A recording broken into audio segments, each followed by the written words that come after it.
Welcome everyone. My name is Bob Boyle. I'm representing the Executive Committee of the Urban Design Panel today, and I'll be introducing our panel presentation.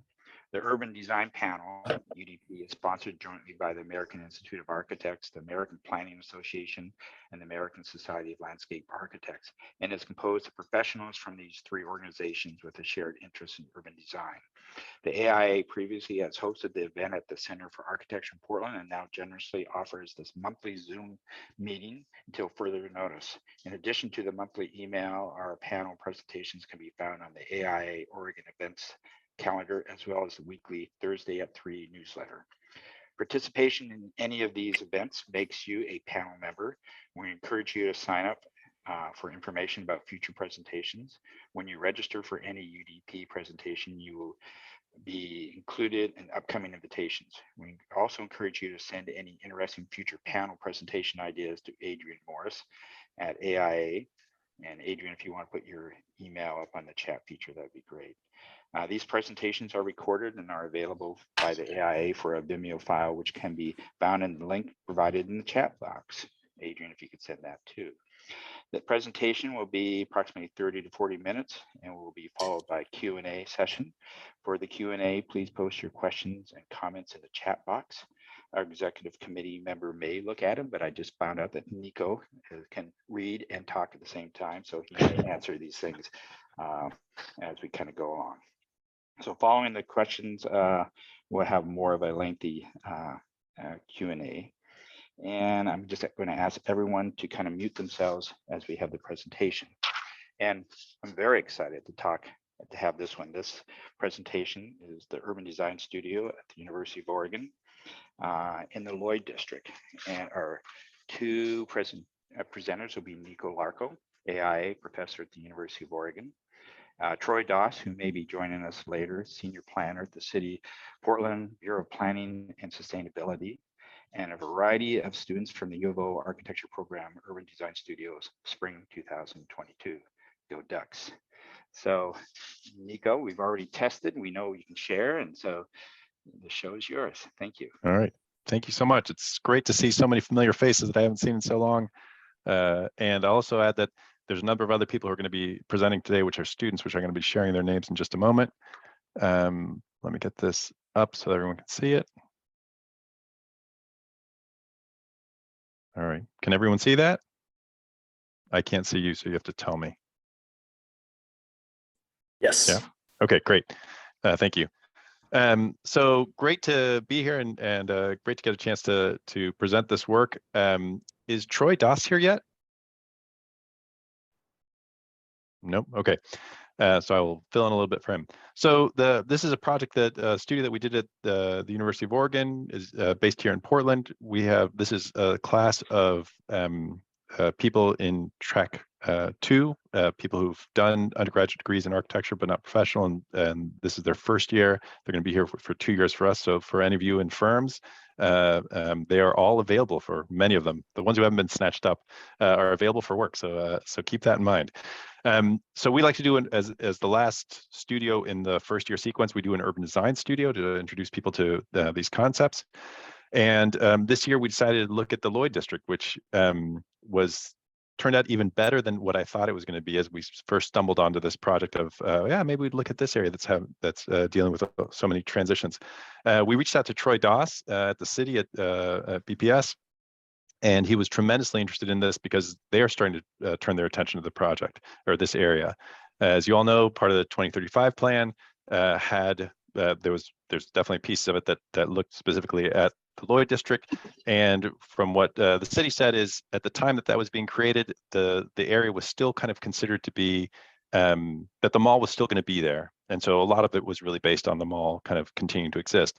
We all know that unfortunately the mall has not had such a strong recent history, and that there's really a lot of discussions about what might happen there instead of the mall, or how it might transform. And so this really opened up the floor a good amount. We reached out to Urban Renaissance, and they said, they'd be willing to work with us. They're doing plans, as I think everyone knows, with ZGF on this area. And then we also reached out to a number of different community groups to talk about the area as well. That included the Lloyd Eco District, Go Lloyd, Albina Vision Trust, although I'll talk a little bit more about that in a little bit. A whole host of people who are living, working, kind of interested in the area. So this is a really great opportunity to look at all these different issues and have students take a look at how this could be worked out. I'll also mention that this class was taught with Gauri Rajbaidya, who is on the call as well. And so when we get Q&A, there might be some questions that he might be best suited to answer as well. But tremendously thankful to have him as part of this. So let me go through my slides here. The students, there's 10 students in the studio. We've got a good number of them here, and you're going to be hearing about 4 of the projects. One of the teams couldn't be here, but you're going to be hearing about 4 of the projects in a little bit of depth. I'll tell you the work is some of the strongest work that we've had in the Urban Design Studio, and we've been thrilled about this. And the things you're going to see are just a little piece of the whole kind of depth of the work that's in there. We had a number of different presentations from people, and tremendously thankful to Troy and Tom, who came and talked with the students a number of different times over the studio and for midterms. Winta from Albina Vision Trust came and gave a fantastic presentation on some of the work that they're doing and how it aligned with the work we're doing. We're kind of in slightly different areas. Gale Associates, the offices in San Francisco, worked with us a number of times over the course of the term, and we're part of the final review. So thank you to Laura and Sophie. And then we had a number of different people who came, as you can see there, who either presented and or came and were part of the final review. So we're tremendously thankful for all the engagement that we had over the term. Really helped make the studio what it was. I'm going to do a brief presentation, some of the work that the students did in analysis in week 3, just to kind of set the stage, and then I'm going to turn it over to the students to talk about the different their different projects. To give you, to orient you a little bit, everyone knows what Lloyd District looks like, the mall here. We really looked at the area around going north up to Broadway, on the east side over here as you're getting into the neighborhood. The west side, we really stopped around MLK and Grand, and the freeway to the south. So we really didn't deal with the Albina, the area that Albina Vision Trust really focused on. We were really looking more, we'll say, at the east side of the Lloyd District. Okay. As I mentioned before, the city had been looking at this, but the plans that were done for the 2035 plan were really feeling slightly outdated based on the shifts that are happening in the area, and definitely with the changes that are happening in the Lloyd Center Mall itself. One really interesting thing about the project, this is the slides provided by Troy. And Troy, if you're here, let me know, and I can give you the floor for a little bit. But there's tremendously large parcels and 2 a very small number of owners in those parcels. So really a large opportunity to make change happen within this area. Here you can see there's 4 major owners, which represent a total, including with bonus FAR, potential development of 20 million square feet, right? There's the amount of development is not a limitation here. This is all analysis done by students. Figure ground, you can see there, there's these enormous kind of massive pieces, some things in between, and then the smaller density, smaller scale stuff and grain stuff to the north and to the east. Tremendously well served by transit. Over and over, the question was, why don't we have more development in this area based on the incredible resource that transit is here? It is dominated by parking. Is one of the things that we was definitely seeing. This is all surface parking, and there you have structured parking. So if you look overall on the amount of development that's happening in the entire Lloyd District, the vast majority is parking, right? So the large opportunities for redevelopment and growth here. In terms of uses, you do see this, kind of more hospitality related things happening towards the river, hotels and kind of these major event venues, more retail associated kind of in the north, and then more kind of office related kind of pieces happening here, but really I'll say a sparse mix of things that are happening. Block size, I think, is the most evident here. Our typical downtown 200 by 200. The Lloyd District has these enormous blocks, 800 by 800 or much larger when you look at the mall site, which on the one hand is very different than what we've got in the rest of the city, but also an opportunity in one of the few places that we have larger blocks. And you'll see one of the projects really looked at taking advantage of those opportunities. Again, the green loop going through this area was something that we talked about a whole lot, and the opportunity to really leverage that. This would be a great point to make a physical, some of the design implications and desires that we have around the green loop. There was a person, one of the people went one of the students went through looking at the culture in the place and did an analysis of different terms that were often used for the Lloyd District. Ice skating, maybe not surprisingly, came up a ton as one of the more memorable spaces. Oh. And a lot of good memories, but also some problems as well. That fairly unsafe, worries about crime, worries about gang. There's been a mixed history over there. Looking at the whole historical context early on, before I had really looked at this, I thought this was going to be an area that was really highly affected by redevelopment or urban renewal, and that wasn't the case at all. The area further to the west was definitely, the Albina district definitely saw that, but this area of Lloyd didn't at all. It was mostly farmland when Lloyd purchased it. He was someone who made his money in oil, coming from Los Angeles, and had a vision of making this like second city civic center happening over there in the LA model. So large lots, lots of parking lots. So that's where we have the large blocks that exist in that area. And more or less the mall was part of that vision. Throughout the 60s and 70s, there was a lot of entertainment that happened there and was fairly successful. The picture on the lower left is a concert of Ella Fitzgerald performing in the parking lot of the Lloyd Center, which I think it's stuck in my mind as this kind of incredible moment. And then, as we all know, in the more recent history, it was having more and more trouble, as malls around the country have been having, and then especially in the most recent history, and a substantial amount of vacancy, unfortunately. If you look at the part of the place culture as well, the number of residents and the diversity of residents in the 50s, and these maps cover more of an area than just the area that we were looking at, but you can see that there was about 7,000 residents in each one of these districts, predominantly white on the east side, more of a mix on the west side. Looking at 2020, the population cut in half, and to remind you, we're looking at all that includes all that residential district up north. So there's not a ton of we all know it's not a lot of residential that we're seeing in the Lloyd district itself. Slightly more diverse, but also still very predominantly white. We looked at the allowable FAR, and the basic takeaway from all the students was this is not a limitation, that there is tremendous amount of opportunity for development here. This is not a piece that's really a limitation. We looked at some of the ecological areas, obviously the whole Sullivan's Gulch piece being a existing ecological corridor, and the opportunity to kind of put that out or extend that through the district. So you'll see some schemes that talked about that. And then lots of different approaches. These are just summary slides of some of the different approaches people are looking at in terms of stormwater mitigation and management within the site.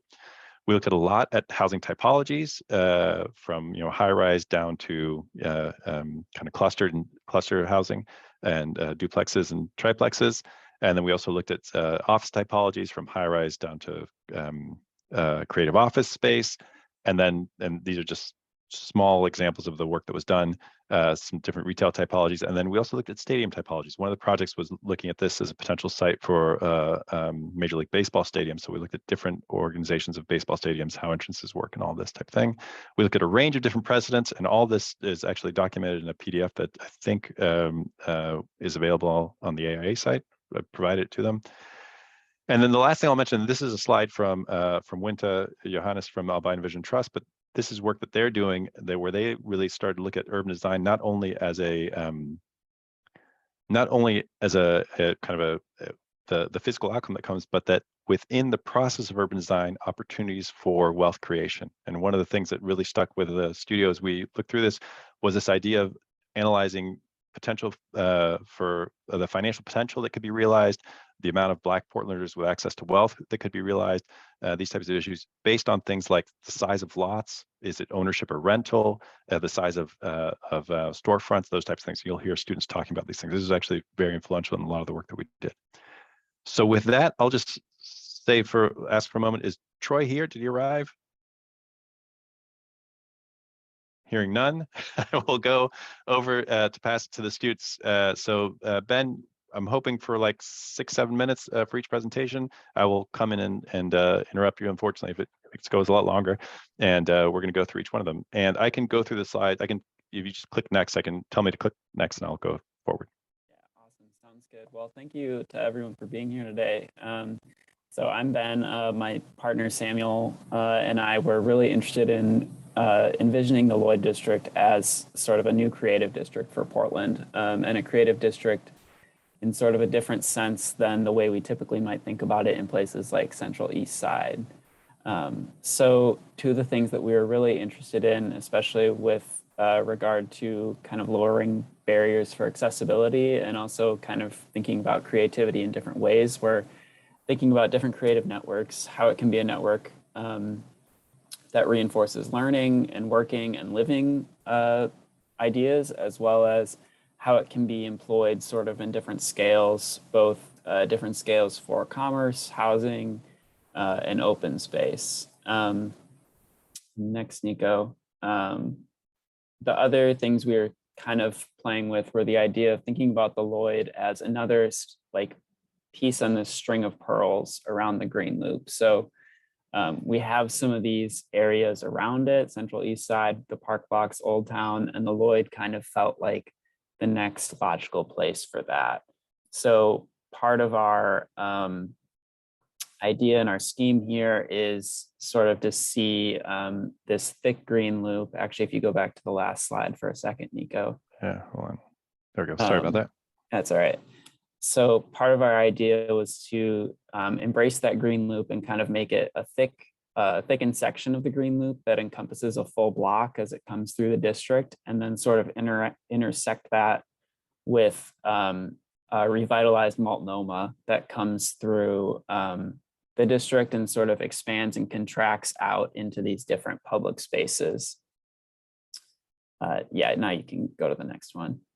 And so in our overall plan, you can see we sort of have those as the sort of two primary nodes or moves in the scheme, especially centered around a revitalized holiday park, which I'll talk about in a bit. And there's a lot of civic programming that kind of fronts that, from the ice rink and an athletic center to an arts magnet school, incubator spaces, and some sort of maker spaces.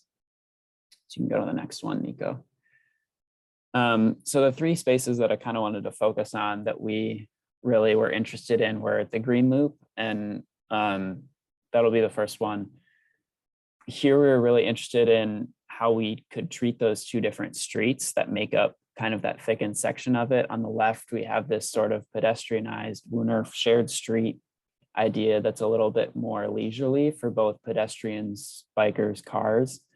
And that would kind of come down 6th, I believe it is. And then 7th, where the streetcar already comes down, that would kind of be a more mobility focused section with sort of a dual lane cycle track, but still allowing for some greening of that space with sort of permeable pavers that infiltrate that. And also in this section, we are introducing the idea of a lot of sort of small artisan shops that have sort of living above the shop typologies to them to sort of increase accessibility for small artists.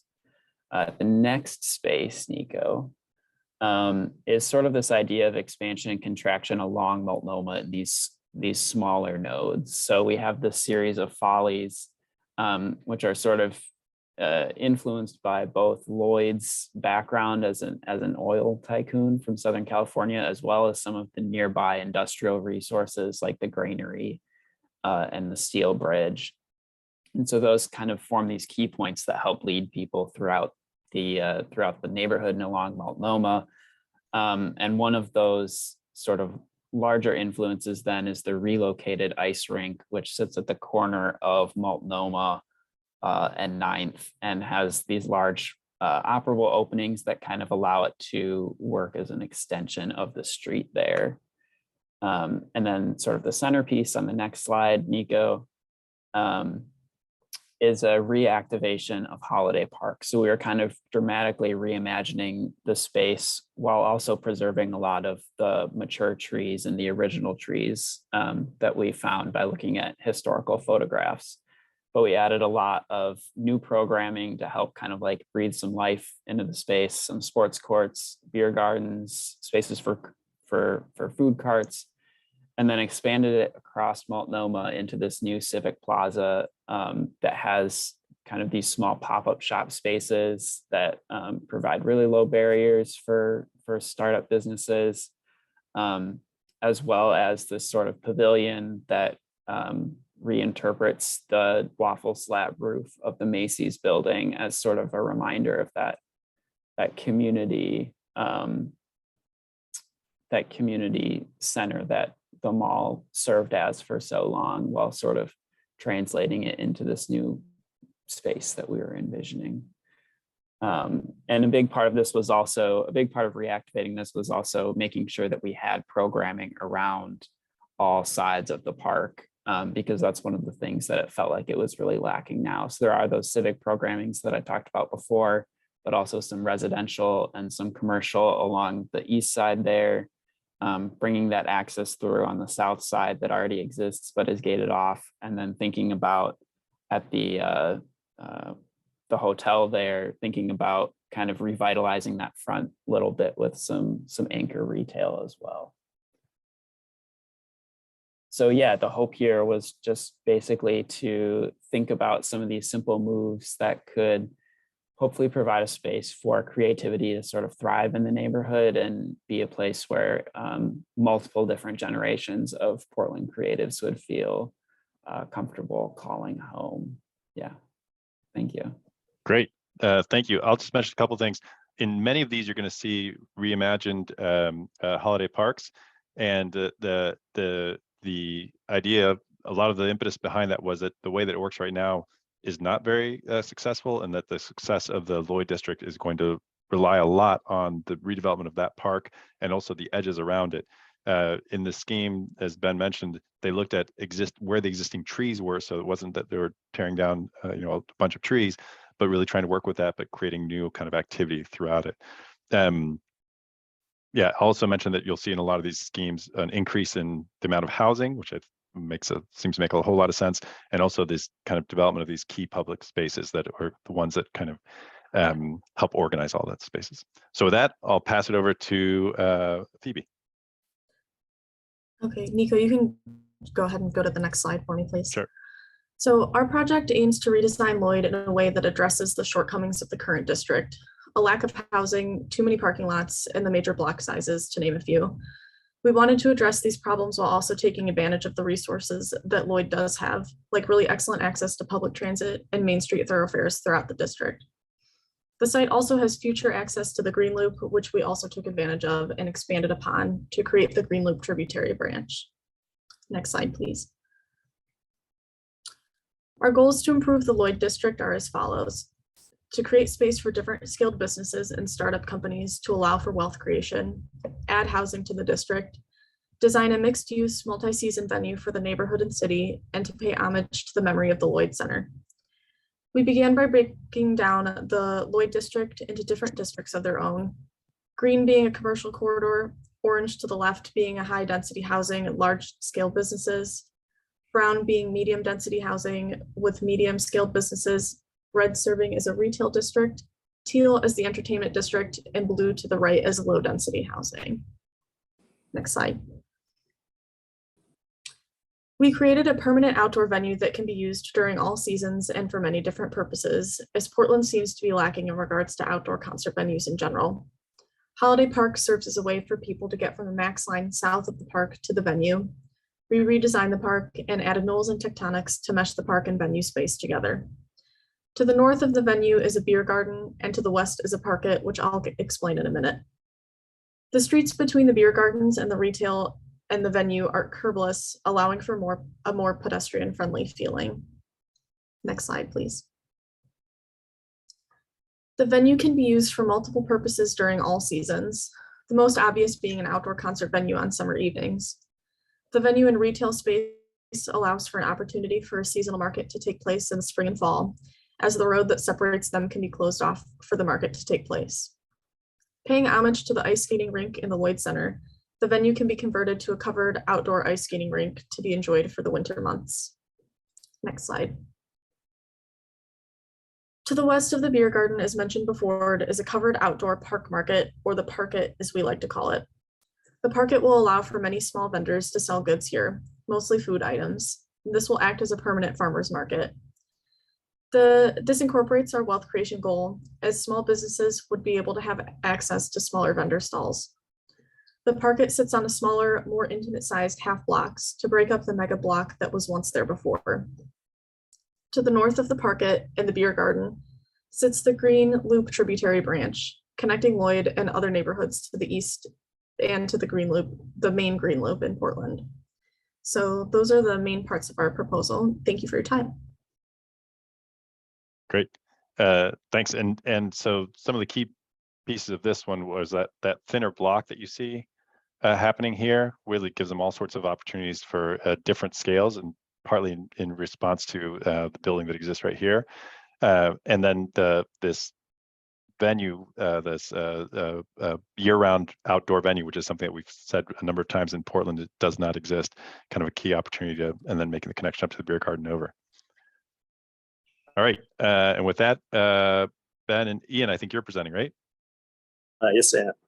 Okay, so hello, my name is Ian Watson. I worked on this project alongside Ben Hebert. Unfortunately, he wasn't able to make it in today. So together, we worked on this project called the Hometown Hero, and it proposes not only a baseball stadium, but a lively entertainment district as well. Next slide, please. So before we delved into site analysis or any form of urban design, we created a story of a fictitious hometown hero, someone who grew up in Portland and found themselves playing for Portland's newly acquired Major League Baseball team. This exercise assisted in revealing all the ancillary spaces and all of their different scales that help provide the space for this athlete to achieve their full potential. The spaces range from housing to education to small ballparks. We also apply this diversity of scales to artists, musicians, and small business owners to help generate a more resilient space that is able to accommodate Portland's eclectic mix of individuals. Next slide, please. In transitioning to analysis, we generated several diagrams, some of which are shown here. Our first diagram, the diagram on the left, is a mapping of all of the different parties we had heard from and trying to find adjacencies in the goals so that we could prioritize amongst all of the various commonalities. To be brief, our main party is to create a strong access to mass transit while developing underutilized spaces, such as the Lloyd Center and the many surface parking lots dotting the district. At the heart will sit the new entertainment district alongside the baseball stadium. Next slide, please. So this is the full development that includes all phases of our proposal. Branching out from the stadium, we focus our efforts on connecting the stadium to the Green Loop and streetcar line on 7th Ave. By incorporating a promenade that runs 4 blocks to its terminus at the stadium. To the south, we've reimagined what Holiday Park could look like by adding programming along with a strong connection to the MAX lines to the south of the park as well.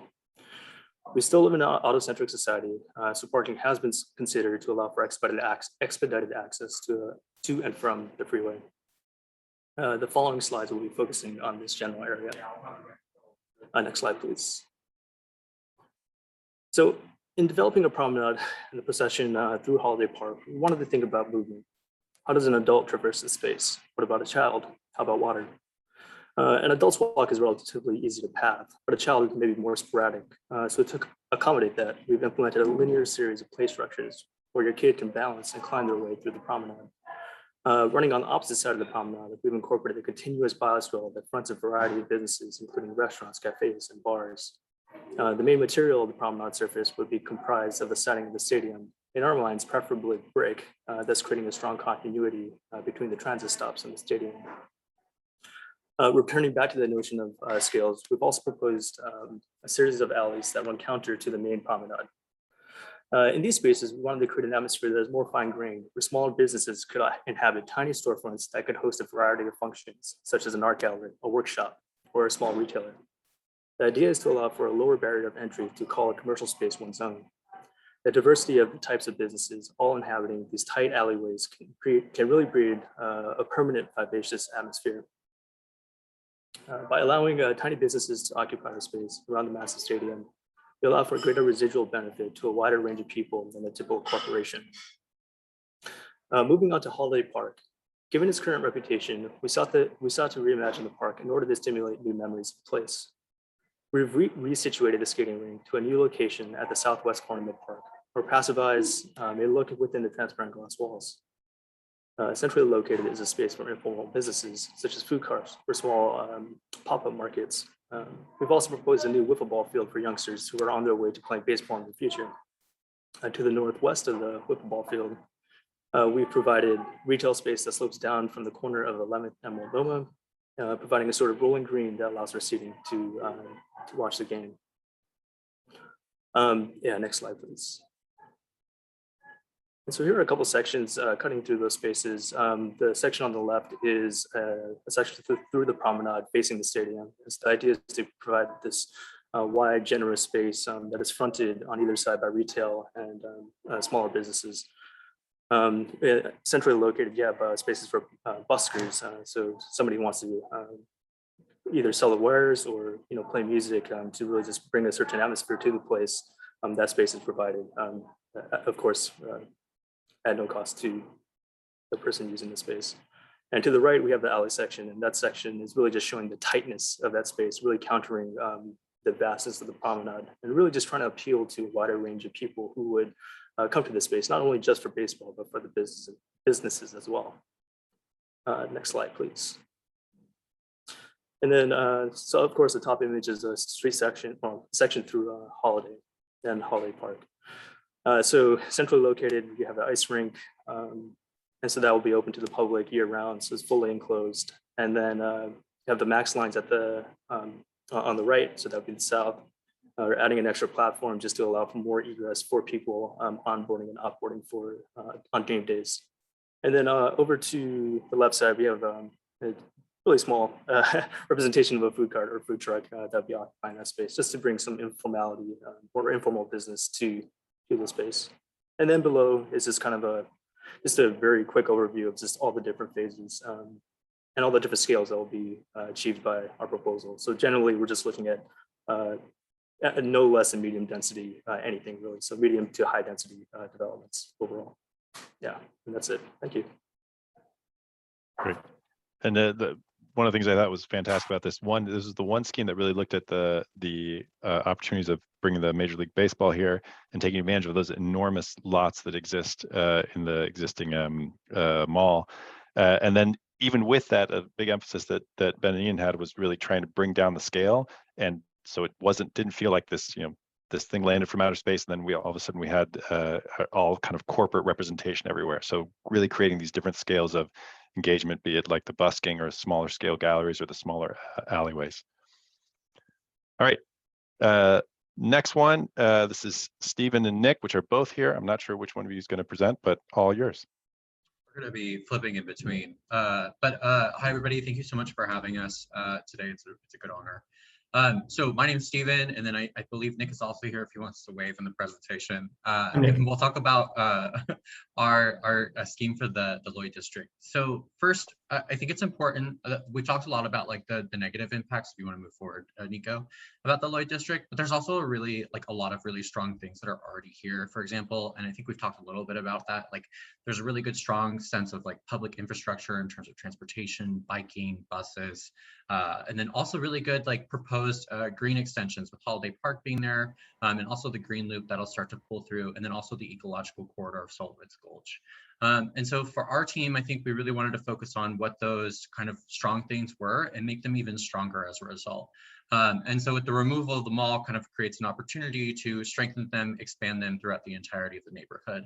And so as a result, you can see in our party here, we've focused on 3 kind of key areas, and then also through 3 kind of overarching plans that kind of all connect everything together. So holding on to kind of the existing retail corridors that are there on Wilder and Broadway, pulling kind of the Clackamas part of the Green Loop all the way through the neighborhood where it connects in with Holiday Park and together create an entertainment district. And so within those 3 zones, we've kind of created 3 different identifiable areas, with one being the entertainment district, which would be where the former mall is now, a proposed park that we're calling Substation Park, which would be on the Clackamas Green Loop, and then kind of the redevelopment of Wilder and Broadway to be something that feels more like a retail or a main street. And we can move forward from that, and Nick can take it from here. So what we really wanted to do was achieve a number of goals, which included expanding the amount of green infrastructure and green space within the Lloyd District. We wanted to ensure that this was a place where people wanted to be. So we created a series of housing typologies and spreading that throughout the entire district. We also wanted to restore the fabric of the district by restoring the 200 by 200 foot block structure. We also wanted to really emphasize the existing transportation options by making sure that the access to the MAX and the streetcar and the bus systems were easily walkable. We ended up with this plan, and as Stephen mentioned, we focused on 3 parts of the district. First, the entertainment district, or what we're calling the entertainment district, which is replacing the Lloyd Mall, the Green Loop, which is going through Clackamas, and then 6th and 7th, and then also the existing kind of main arterial of Broadway and Weiler, which we're calling the retail corridor. So next slide. So this is what we're calling the entertainment district. It is something to fill the cultural, economic, recreational, and civic void, which is left by the Lloyd Center. The street grid is restored with the exception of 13th Avenue between Holiday and Broadway. These double blocks provide the public space for civic and recreational activities not supported by the current mall, while also retaining retail space of various scales in a mixed-use typology. The plaza space between these buildings brings the ecological qualities of a redesigned Holiday Park north, while bringing the retail-oriented businesses south. By popular demand, it retains the ice skating rink for wintertime activities, which can also double as an outdoor platform for performing arts events throughout the summer. In addition, it provides space for food carts or trucks, public market, and open green space for movies in the park or other celebrations or activities for any season. The area intends to be an active place for evening gathering for both the residents of the district and visitors from the surrounding region. Next slide. And so in accordance with that, obviously this idea, like Nico talked a little bit earlier about like scales and representation to like wealth generation. So obviously thinking about kind of those pop-up stands or what might be considered small scale food trucks, and really thinking about how they can transition from what would be considered that entertainment district into some sort of store frontage. And so that's really how we're kind of taking on Weiler and Broadway as well. The kind of these smaller building sizes that are a little bit more intimate, small, experiential retail. And then additionally, as a result of that, currently we felt like Broadway and Weiler were too thick at the moment. And so we've reduced each of these as a lane, added side parking on each sides, and then also added dedicated spaced out bike lanes. And really trying to green it, make it feel like a main street, something you want to walk, something you want to be in. And that's kind of the goal of that kind of main retail corridors, to kind of think about it as that kind of small business core that works really well on the east side of Portland, on Place Division, in Belmont, those type of areas that are really strong already. And then lastly, we'll talk about the Green Loop, which is kind of that extension of what we consider to be a Wohnhof. Nico, if you want to move forward. And so thinking about this kind of section, and we thought about kind of tectonics, how did we want it to feel, like the stone paving that kind of calls back to things that are happening in downtown, whether it be the Pearl or whether it be Pioneer Square, which each kind of have these little individual pavers, and then how that can kind of be pulled through as an identity for the Green Loop itself. And really kind of, it's something that's intimate, a little bit more scaled, so people can sit within it, feels very green. And then we also thought about, for example, there's an existing substation that's kind of what we've called the substation park, kind of hiding it a little bit and then creating a child's park where people can kind of sit within it and play within it. And then we've created these individual kind of light systems within it. And the idea is that basically the district would switch from, I know everybody kind of remembers as a child being like, oh, your parents, well, when the lights come on, come home. And the thought with the district and lighting the Lloyd was really like, what if the lights actually mean you go out? And really thinking about that as a whole. So we wanted to have good urban design principles, but in that identity also wanted to focus on something that could be flipped. And that's where the lighting kind of pulls throughout the districts itself. So I don't know, Nick, if you want to say anything else, but that's kind of the summary of the project. Good, thank you so much. Great. Yeah, so the really interesting use of the Wohnhof as the part of the Green Loop happening across here. And then the reintroducing the grid and pulling up from the Holiday Park throughout there with that pretty activated, well-activated central plaza throughout there. All right, so with that, thank you all, first of all, for presenting and putting all this work together. Very much appreciated, and also for staying in time. I really much appreciate that. That's great. Well done. I know Troy has joined us, and I wanted to maybe give you a minute, Troy, if you want to talk a little bit, one, why you're interested in this project and what kind of things you're thinking about for the Lloyd District, and two, kind of some ideas that came out of the work that you saw that are influencing the way you're thinking about the district. Sure, thanks. For those of you who don't know me, I'm Troy Doss. I'm the district planner for the Lloyd and basically the central city at this point in time. We were really interested in having a kind of a second look at the Lloyd district, quite honestly, because one of the things that is ironic is, you know, the 2035 plan is now 4 years old, and the one district where it's completely out of date is the Lloyd district, because so many things have changed since the adoption of the plan. We were not under the impression at the time that the mall was going to change this significantly, or potentially could. Minor league or Major League Baseball was still not really looking at a more urban setting for their ballpark. The freeway caps over by the I-5 improvement project hadn't been really solidified yet. And then Albina Vision Trust didn't exist either at the time the plan was adopted. So a lot of things have changed, and probably one of the biggest holes that we had to fill was with the potential of the Lloyd Mall changing. It opens up a 24 to 30 acre site that is largely a super block. And it opens up to opportunities of either breaking it up and re-exposing the grid there, or breaking it up into smaller components, or even just trying to work with the site as a super block itself with better visual and physical circulation through the site. So when Nico approached us saying, hey, this could be a good opportunity for an urban design studio, we've fully supported that idea, because it gives us the opportunity of kind of having fresh eyes take a look at this as they're learning how to, you know, approach projects as an urban designer. And I'd say from that standpoint, for first students actually taking on an urban design project and studio, we were blown away, especially those of us who've been doing this for, you know, years. So I'd say it would be me and the other architects who were involved in the project. Really thoughtful, I think, approach to how this could be done. And some of the key things that came out of it, I think it demonstrated, was there's nothing magical about a super block, but there's also nothing magical about the grid. There's different ways in which the site can be broken up and repurposed, and including some of the existing structures that are there. So there's one way to look at that. I think the value of Clackamas, which we've long seen as kind of a main east-west street through the district, gets even more highlighted here when the opportunity comes to bring it into the site. And then the changing the district, which currently still has a policy basis that looks at it as primarily a retail and office district. These kind of single purpose districts are a thing of the past. We've seen that during the pandemic with downtown, which is another area we've had a huge problem because it was really focused on just office with a little bit of retail, no residential. We've seen all the districts that were greater mixed use survive the pandemic way better. So going to an approach where there's more of a mixed use, denser approach, and the Lloyd makes a lot of sense to us. And then the last thing I would highlight is, and each team did this and none of us prompted it, was that everyone identified that there are major deficiencies and problems with the current design and use of Holiday Park. And some of that is suffering just by the fact that there's either no uses printing it, or the uses that are there have turned their backside to it.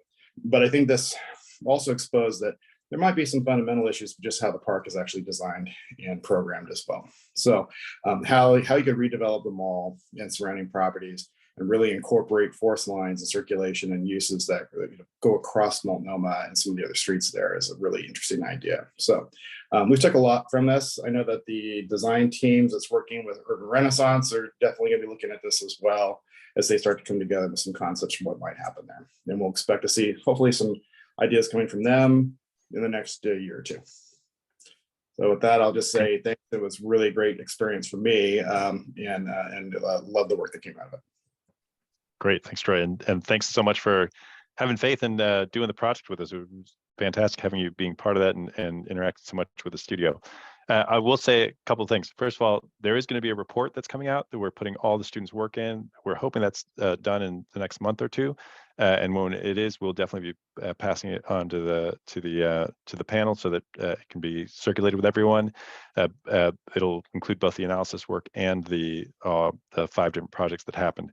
To piggyback on some of the things that Troy was saying, housing was absolutely a focus for the area, and we heard this obviously from the city, but also from a bunch of different stakeholders that were there, and just the amount of the amount of access to amenities that exist there, especially transit. It seemed like an obvious one. Public space was a huge theme throughout the studio, trying to figure out if you were going to be doing this type of development, if you want to increase density, if you want to bring housing in here, you need to have public spaces that actually support those types of things. And the large kind of public open spaces, as Troy said, Holiday Park was a central piece of that, and really reimagining it. As we started the studio, there was a whole lot of like just drawing what was there, and then a realization that that is one, maybe a detriment in itself, that what's there, and that it doesn't take advantage of the opportunities. So thinking about the redesign, as Troy mentioned, of the park, and then also the areas around it, and then especially how you cross the street and end up going north into what's now the mall site. There's a lot of talk of public markets, and so the ballpark I think is another good example of there's these large kind of pieces that that we don't have room for right now. We'll say there's not an easy site for somewhere in the existing urban fabric, and this gives us an enormous opportunity. Those large sites where we can all of a sudden make these types of moves is good to think about. Gauri, I'm going to give you a chance in just a second if you want to add anything, or do you want to add something right now? Sure. I mean, I think. Go ahead. Oh, am I on? Yes, we can hear you. Okay, perfect. Yeah. I think just in general, it was an awesome studio for students to kind of look at multiple aspects of urban design. And I think they looked into the pieces that seem to be missing quite a bit, which is equity and wealth generation. And each one of the group kind of looked at it in a very different way. And I think and looking at it also, affordability and equity in terms of the commercial space and allowing for a variety of opportunities. And I think that was very impressive as well. So that's all I would add. Great, thank you. It's great having Gauri to be part of this. I really appreciated that. I'm going to go through and answer some of the questions that were in there. From Sarah, why is black land value captured largest under the high density residential scenario? I assume you're talking about the slides that I showed. Those slides were not for our project. Those slides were from Winta for the Abidna Vision Trust. And they were looking at 3 different areas, like 3 different parts of their project, which was low, medium, and higher density. And so that was more related to that. So I'll leave it to Winta to answer more about that as they present that work. The next question from Fiona, asking about district-wide parking and implementing street parking fees. Is that something that maybe I'll pass it over to Troy to talk a little bit about that. I'll say that students did think about parking in that we didn't really show any of the typology work. Each student group came up with typologies that would make sense with parking incorporated into those things. We were assuming reduced ratios because that's the direction obviously that the entire city, hopefully the entire world's going in, but still providing some parking for these things. And then the on-street parking obviously as well. Troy, I don't know if you want to mention talk about that at all. Yeah, well, as I think everyone knows, we're not a big promoter of parking, and there's so much parking in the district as well. I came in late. I don't know if any of some of the work that was done by the students that showed just the existing conditions of parking in the district. It has more parking than any district in the city. It's existing both in structure, underground and above, as well as off-sites surface parking. We're not very fearful about that being a huge issue here. Obviously, some parking will come in. We're finding most new projects build at a lower ratio anyway. There's parking there that could be preserved as part of the redevelopment. And the area is going to have the possible extension of streetcar to Hollywood, as well as additional MAX service coming in when they eventually do the subway service. So we're not terribly worried about needing to provide or losing too much parking there. And there was a lot of conversation about if this was a ballpark, how much parking should it have? And there was really, like, I would say, healthy debate in the review from different people involved with the area of how much should it be. It's incredibly well served by transit. This is a really big question that the city's going to have to ask itself. How much do you need to make sure that it's successful, but also how much do you limit it to make sure that transit's really the way that things are moving? And for example, the project that Ian showed, those that movement from the transit stops, those primary transit stops to the stadium, are actually really important parts of making the whole district work. So like it relies. Sorry. Going down through the questions, Jeremy asked of larger sustainability measures. We did not talk about that in these presentations that the students just did, but it was something that was talked about throughout the studio. There's a ton of information that we were able to bring in, but there's a lot of discussion about kind of densification, street design, stormwater management. There's a ton of work that was happened on thinking about how you deal with stormwater management along streets to make sure that you're not creating increased runoff.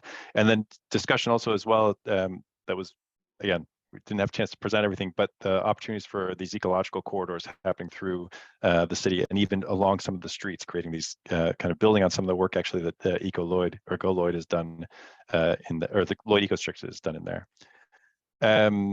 Ian, there's a question for you. What considerations were given for orientation of the stadium, views, et cetera? Any idea how often game days would activate the neighborhood? Yeah, so we were ultimately tied to just the pragmatic notion that most stadiums or most home plates are situated to the southeast of the pitcher's mound. So you're always going to have that direction in an uncovered stadium. So that's ultimately the reason why the stadium was oriented that way. We did try to explore like kind of unconventional seating measures, but we started getting a little bit too much into the architecture, which we wanted to avoid for an urban design class. But there's going to be 81 home games a year. So, you're looking at more home games than what would happen for a soccer game or like a football game. And so there is the beauty in that. And the idea was to really create the bones for a place that could be vibrant without the baseball game happening. But when the baseball game does happen, this kind of explosion of activity happens quite often. So yeah, appreciate the question. And I'll also add, one of the ideas that I thought was really successful in their scheme was having different scaled venues. So it's not just the ballpark and then nothing happens, but there's the music venues, different scaled music venues, everything from busking down to the kind of medium-sized music venue. So there's events that are happening all the time. It's not only about this is a district about the ballpark, which I thought was a successful approach. I'm going to ask this question of all the students, so you all can answer this. So this is from Courtney Sybek, and she says, for studies that added significant quantities of housing, which I think is all of them, did you include services for families with young children, schools, childcare, playgrounds? So does anyone want to, or many of you, anyone want to talk a little bit about that? Some of the amenities that you were considering with the housing being brought in? For our project, I know along one of the, like in the medium housing corridor, we added a lot of different social services, not just for children, but like senior care center, daycare and stuff like that. So we did kind of address it. I just didn't have time to talk about it during our presentation today. Anyone else? I mean, I highlighted a little bit in the project, but we thought about obviously like the substation park included a playground within it. And then also the redevelopment of Holiday Park included a playground. Also at one point in time, we were considering a field. And then also thinking about the ice skating rink as recreational. And I know for the studio itself, there's a lot of conversations about whether or not there needed to be a public school in the district as well, with the changes in density that were coming along with it, especially with the fact that the way the district lines are drawn. So I think there was a lot of conversations that might not have shown up in the projects themselves, because I think a lot of us were thinking more about public amenity as a result of urban design. But there was a lot of conversation about that. Yeah, and I think in our case too, obviously we had like the arts magnet school that was kind of one of the centerpieces of the scheme, but I know we also tried to pay some attention to like where different playgrounds and like different types of playgrounds might be, whether they were more like activity focused or if they were sports fields or if they were maybe like splash pads and stuff like that, and tried to sort of make sure that those were spread somewhat equally throughout the neighborhood so they were accessible. Yeah, so that was an ongoing theme of really thinking about the different types of public amenities that would be needed to help support housing. And as Ben was just saying, and Stevens and all of you actually mentioned it, this idea of, is it a field? Is it a basketball court? Is it a splash pad? Right? What kind of different scales kind of are going to be needed? One thing that was discussed in the studio and none of the schemes took it up was the idea of like, does it make sense to actually develop a school here, to set aside some of the site for school? And the fact that there's a school just to the south of here, and that some of the other schools are not tremendously distant, and then also the amount of space that a school would take up when you start getting into there's the magnet school, right, which has a smaller footprint, but if you were thinking like a high school or an elementary school with outdoor needs, no one actually took that on as one of the kind of best use for the area. And I think that's kind of wraps it up. I think Bob was saying one more question. I think we've got through all the questions. So I would just like to say again, first of all, thank you to the panel and to Bob and to David, who's not here, but I appreciate him having set this whole thing up. Love the opportunity to present this work. We're really excited, tremendously thankful to Troy and to all the partners that helped make the studio happen, people who came in and contributed, lots of presentations that happened throughout the term, and tremendously thankful to, I'll say first Gauri for being part of making the studio happen, but then especially the students. Just really the great work done over the term, really interesting, and a range of different types of approaches and thinking in a topic that I think is really important for us as a city to be thinking about, especially as we're thinking about the shifting of the transformation of the mall. Obviously, CGF is working on this right now as its urban renaissance, but also just that our downtown is shifting. As was mentioned before by Troy, like having these single-use district didn't make sense maybe before, it really doesn't make sense now with post-pandemic. And so I think this is hopefully kicking off a larger conversation that that's going to be happening in the community around these topics. So we're looking forward to continuing that conversation, helping out where there's opportunities to do that, and also seeing the work that's coming out of the professional side of these areas. And with that, maybe I'll turn it back over to Bob. Yeah, thank you, Nico. Thank you, students. I really appreciate the presentation, great presentation. I would also encourage the students, if they want to always, as they leave school and start going in their professional careers, stay in touch with the Urban Design Panel. Your emails, you may have to update them as you start getting the professional offices, but we really want to see you and hear from you throughout your career. And from there, and Nico, if you have other professors that are talking about urban design, we want to have that.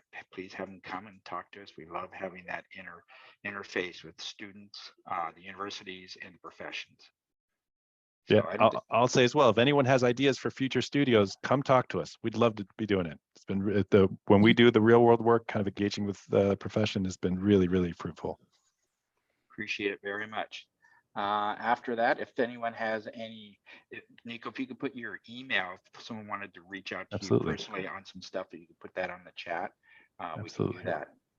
Otherwise, we're done. Thank you very much. We'll be sending out an email for our next month's presentation. Don't know what it is, but it'll be a good one. Thank you.